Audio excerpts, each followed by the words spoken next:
केंद्र सरकारच्या वतीनं आदरणीय प्रधानमंत्री मोदीजी यांच्या माध्यमातून कोल्हापूर शहरासाठी दिवाळीचं भव्य दिव्य असं गिफ्ट मिळालेलं आहे। कोल्हापूर शहरासाठी 100 ई बसेस मंजूर झालेले आहेत। मला वाटतं कोल्हापूरकरांसाठी खूप आनंदाची बातमी आहे। गेले अनेक वर्ष कोल्हापूर महानगरपालिकेत अंतर्गत असणारी KMT बस सेवा ही विस्कळीत झालेली होती। असणाऱ्या बसेसपैकी 50% पेक्षा जास्त बसेस या नादुरुस्त आहेत। ज्या इतर बसेस रस्त्यावरती चालू आहेत त्याचा मेंटेनन्स होत नव्हता। चांगलं उत्पन्न होत नसल्यामुळं कर्मचाऱ्यांचे पगार वेळेवर होत नव्हते। या सगळ्यावरती सोल्युशन म्हणून महापालिकेनं 50 बसेसची मागणी राज्य सरकारकडून केंद्र सरकारकडे केलेली होती।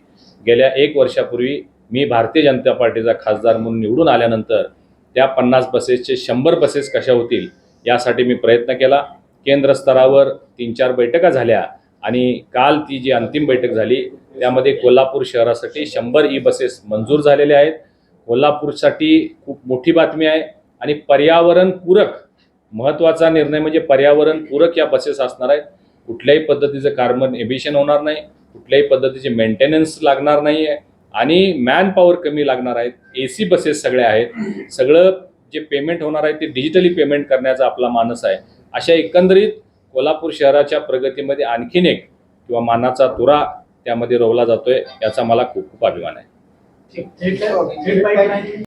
तिसरं चौथं काय असेल ते विचार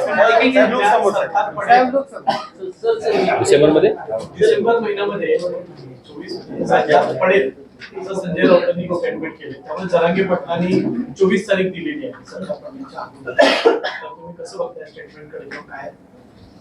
महाराष्ट्रामधलं जे महायुतीचं सरकार आहे हे पुढचं 15 वर्ष हेच सरकार येईल असं चित्र आता तयार झालेलं आहे। आता अनेक लोक आहेत जे पडेल अशा 24 तारखा आतापर्यंत दिल्या गेलेल्या आहेत। तसं काही होत नसते।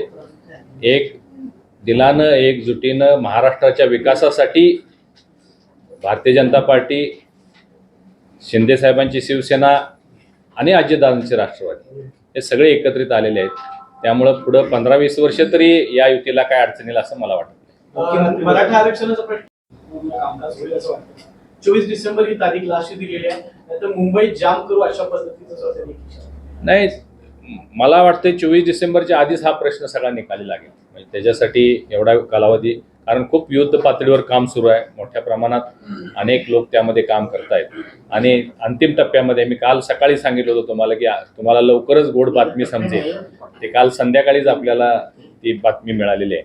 आणि जो पहिला प्रश्न होता की कुणबी दाखल्याचा, आता जवळजवळ संबंध महाराष्ट्राचं बघितलं तर 67 सालचे साधारण 20,000 दाखले निघतायत आणि तयार आहेत। तुम्ही विचार करा, 20,000 दाखले जरी म्हटलं तरी 6 ते 7 लाख लोकांना ताबडतोब हे दाखले मिळू शकतात। हे बऱ्यापैकी प्रश्न सुटेल आणि 2 महिन्याच्या कालावधीमध्ये डिसेंबरच्या अंतपर्यंत आणखीन 1 लाख लोकांना हे दाखले मिळतील।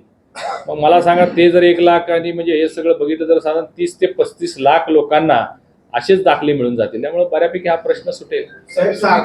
तुम्ही केला प्रश्न संपल्यानंतर अजितदादा बरे होतात, या दरम्यान फडणवीस बाहेर जातात म्हणजे दुसऱ्या राज्यामध्ये, एकूण एक वेगळ्या स्वरूपाचं चित्र रंगवलं जातंय का? किंवा नेमकं तथ्य त्यामध्ये काय आहे? अजितदादांना डेंग्यू झालेला होता ही वस्तुस्थिती आहे, कारण मी स्वतः त्यांच्या घरामध्ये बंगल्यामध्ये जाऊन मी कामासाठी गेलो होतो, भेटलेलो होतो। त्यामुळं हे काय आजाराचं सोंग नाही आहे, वस्तुस्थिती आहे। काही लोक विरोधक त्याचा अर्थाचा अनर्थ करतात। फडणवीस साहेब हे महाराष्ट्रामध्येच होते। आपल्याला माहिती आहे की देशामध्ये 5 राज्यांच्या सध्या निवडणुका सुरू आहेत आणि त्यामध्ये प्रत्येक प्रमुख नेत्यांना माझ्यासह काही राज्यांमध्ये काही मतदारसंघांच्या जबाबदारी दिलेल्या आहेत। त्याच पद्धतीचे फडणवीस साहेबांना सुद्धा एक स्टार प्रचारक म्हणून त्यांना काही राज्यांची जबाबदारी दिलेली आहे। त्याचं एक शेड्यूल दिलेलं आहे। त्या शेड्यूलप्रमाणे ते जातात आणि ते परत येतात। मी बघितलंय की म्हणजे ते जरी सभेला आज कुठंतरी तुम्हाला राजस्थानमध्ये दिसले असतील तर रात्री 2 वाजता ते परत मुंबईमध्ये येतात, सकाळी कामकाज करतात, परत जातात। मला सुद्धा मध्य प्रदेशचे जबाबदारी दिलेली आहे, मलाही तिकडे जावं लागतं। त्यामुळं मराठा आरक्षणाचा प्रश्न सुरू आहे म्हणून राज्याच्या बाहेर गेलं हे बोलणं चुकीचं आहे। मराठा आरक्षणाचा प्रश्न खऱ्या अर्थानं कोणी सोडवला असेल तर तो फडणवीस साहेबांनीच सोडवलेला होता। 2015 ते 19च्या दरम्यान 2017 साली मराठा समाजाला आरक्षण दिलं, हायकोर्टामध्ये ते टिकवलं.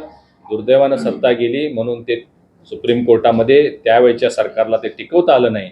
आणि याचबरोबर अनेक मराठा समाजाच्या लोकांसाठी वेगवेगळ्या योजना, अण्णासाहेब पाटील महामंडळासारखी योजना आहे, सारथीसारखी योजना आहे, या माध्यमातून मराठा उद्योजक घडवणं आणि मराठा समाजाचं कल्याणकारी हे सगळं जे काम आहे फडणवीस साहेबांनीच केलेलं आहे. त्यामुळं आरक्षणासाठी ते बाजूला गेले हे म्हणणं योग्य नाही असं मला वाटतं. 24 डिसेंबर